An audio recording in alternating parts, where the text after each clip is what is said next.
Welcome to This Day in His Story, created by American Heritage Worldwide. A reminder that every day holds something new to learn. Did you know that when George Washington was only 12 years old, he copied 110 rules for manners and morals from a book called Youth's Behavior? Learn how Washington served in the French and Indian War and in the American Revolutionary War, all before serving as President of the United States for 2 terms. Travel with Washington for a week-long journey along crowded roads lined with cheering crowds from Mount Vernon to Federal Hall in New York City as Washington made his way to his presidential inauguration. So I was looking at the calendar this morning and it hit me. It's February. It's February. We are smack in the middle of it. Yeah. And, for a lot of people that just means gray skies and waiting for spring. A long gray month. It really is. But historically, this is a pretty big week. We're recording just a few days ahead of February 22nd. Which is George Washington's actual birthday, February 22nd, 1732. Right.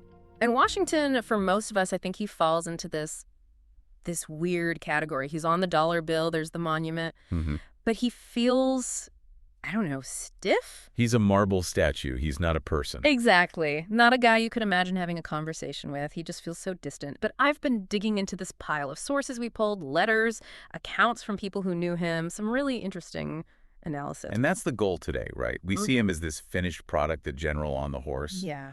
But the sources we have, they show the process. They show the messy human work that it took to build that man. And it is messy. We've got a 12-year-old George totally obsessed with manners. We've got the real story behind the cherry tree. And this really intense look at his inauguration. So that's the mission. We are going to try and unpack the actual human being behind the legend. We want to figure out how this kid from Virginia basically built himself into a man that even his enemies admired. Built himself is the perfect way to put it. He wasn't just born that way. So let's start with the end result just to, set the stakes. There's this moment right after the Revolutionary War with King George III. This is one of my favorite historical anecdotes. It's just, yeah, it says so much. So set the scene for us. Okay, so the war is over. The American colonies have won. Washington is the commander-in-chief. He has this massive, victorious army that is loyal to him, personally. And if you look at history, Caesar, Cromwell, Napoleon, when a general wins a war like that, what do they normally do? They don't go home. They take over. They leverage that military power and turn it into political power. You become the king, the emperor, the lord protector. That's the playbook. Right.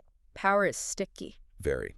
So King George is in London, obviously not thrilled about how things turned out. I'd imagine not. And he's talking to the American painter Benjamin West. And he asks him, so what is Washington going to do now?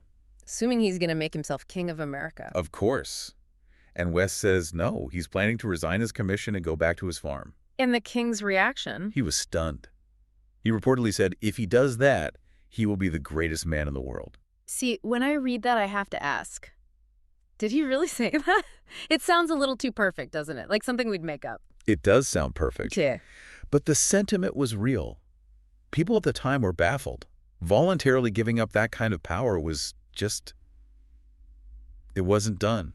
The poet Robert Frost said it best years later. What did he say? He said Washington was one of the few men in all of history who was not carried away by power. Not carried away. I like that. It's like power is a riptide. Exactly. And almost everyone gets pulled out to sea. But Washington just walked back to the shore. And he did it over and over. After the French and Indian War, he went home. After the Revolution, he went home. After 2 terms as president. He went home. He just wanted to be a farmer. He really did. But that's the central question for our deep dives, isn't it? If power is this addictive thing that gets almost everyone, why was he immune? Yeah, where did that discipline come from? You don't become a general without having a serious ego. Not at all. So you have to ask, how do you build a character architecture that's strong enough to say no to a crown? Character architecture. I love that. And I think we actually found the blueprints in these sources, but we have to go way, way back. Back to when he was 12 years old. This is the part of the story that just fascinates me. It's 1744. George is 12. His father had died, so he's looking for guidance. And he gets this book. It's called Youth's Behavior or Decency in Conversation Amongst Men. Which is a mouthful. It's basically an etiquette manual, Yeah. a self-help book for a kid who wanted to climb the social ladder. And just to practice his handwriting, he starts copying it into a notebook. But he doesn't just copy a page or two. He copies all 110 rules. And he didn't just copy them. He memorized them. He lived by them. Okay, we have to read some of these because they're not what you'd expect. They're so specific. They're very physical. Here's one of my favorites. When in company, put not your hands to any part of the body, not usually discovered. Which is just a very polite colonial way of saying, stop scratching yourself in public. Don't adjust your stuff, George. But think about it. He's a 12-year-old kid. He's writing this down to remind himself, don't fidget, don't scratch. It shows an incredible amount of self-awareness. He knows people are watching him. There's another one like that. In the presence of others, sing not to yourself with a humming noise, nor drum with your fingers or feet. Oh, I'm so guilty of that one. The leg bouncing, the finger tapping. But look at what he's really practicing here. Don't scratch, don't hum, don't drum. It's all about Stillness. impulse control. He's training himself from age 12 to suppress every little physical urge for the sake of a composed exterior. It gets even better. This one made me laugh. If you cough, sneeze, sigh, or yawn, do it not loud but privately, and then speak not in your yawning. Speak not in your yawning. Don't try to talk with your mouth wide open. It's actually good advice, but again, it's about control. And then you get to the ones about, well, just being gross. Spit not in the fire. Was that a big problem back then? People just spitting in the fireplace? I mean, in the 1740s, probably. It was a rougher world. And this has to be my favorite. Nor set your feet upon the fire, especially if there be meat before it. Nobody wants foot-flavored roast. Exactly. Get your feet off the rotisserie. But why does a 12-year-old care about this stuff? Well, think about his situation. He wasn't from one of those super wealthy Virginia families. He was sort of upper middle class. He wanted to rise, and he figured out really early that to be accepted by the elite, he had to behave better than them. So it was all an act, a mask. At first, maybe. But, there's that idea that character is just habit. If you wear the mask long enough, it becomes your face. If you practice not scratching, you're building the muscle to practice not screaming in frustration or not seizing power when you have the chance. That's the connection. The kid who learned not to drum his fingers grew into the man who didn't put his hands on a throne. It's pure stoicism.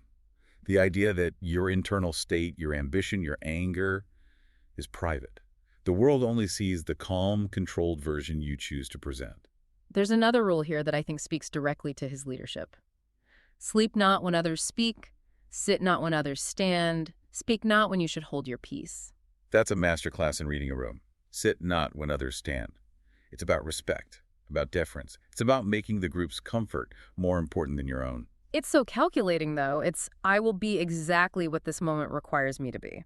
And that made him an incredible leader. He wasn't impulsive. He was deliberate. Every action was measured against this internal code he'd been practicing since he was a boy. So we've got this young man building this cage of discipline around himself.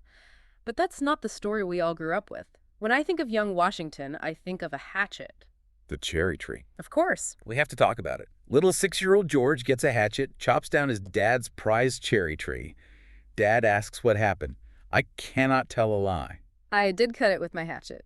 And the father's reaction is just as important. He says the boy's honesty is worth more than 1,000 trees. So expert opinion, true story, or total PR invention? Yeah, it's almost certainly a myth. It was invented by a biographer named Parson Weems right after Washington died. And then it got picked up by the McGuffey readers. Right. And in the 19th century, everybody read the McGuffey readers. They were moral textbooks. So McGuffey needed a simple story to teach the virtue of honesty. And he made Washington the poster boy for it. It did. But here's the really interesting question. Why did that story stick? We tell it to this day. Why? Well, it's simple, right? Don't lie is a much easier lesson for a first grader than practice impulse control via 110 rules of French etiquette. That's part of it. But I think it stuck because even if the story was fake, the character felt true. People looked at the adult Washington, the man who walked away from power, who was famously honest in his dealings, and they thought, yeah, that sounds like him. It's a myth that tells a deeper truth. Precisely. It's a shortcut to the same conclusion as the rules of civility. This was a man who held himself to an incredibly high standard. So we've got the discipline from the rules, the reputation for integrity from the myth. Let's fast forward to 1789. the inauguration. This is where it all comes together. The stakes are just unbelievably high. The Constitution was just ratified. The Electoral College unanimously picks Washington. So he has to get from Mount Vernon to New York City, the first capital, and our sources say that journey was a spectacle. It was a 7-day rock tour. Total pandemonium. Crowds, cannons, people throwing flowers at his carriage. He was a hero. But, and this is the deep dive part, what was going on inside his head? Because the picture from his letters is very different. He was terrified. He wrote to a friend that he felt like a culprit who was going to the place of his execution. Wow. Not a hero on his way to glory, a prisoner on his way to the gallows. Think about it. All he ever wanted was to retire to his farm. He finally gets to do it. And now his country is calling him to do a job that has never existed before.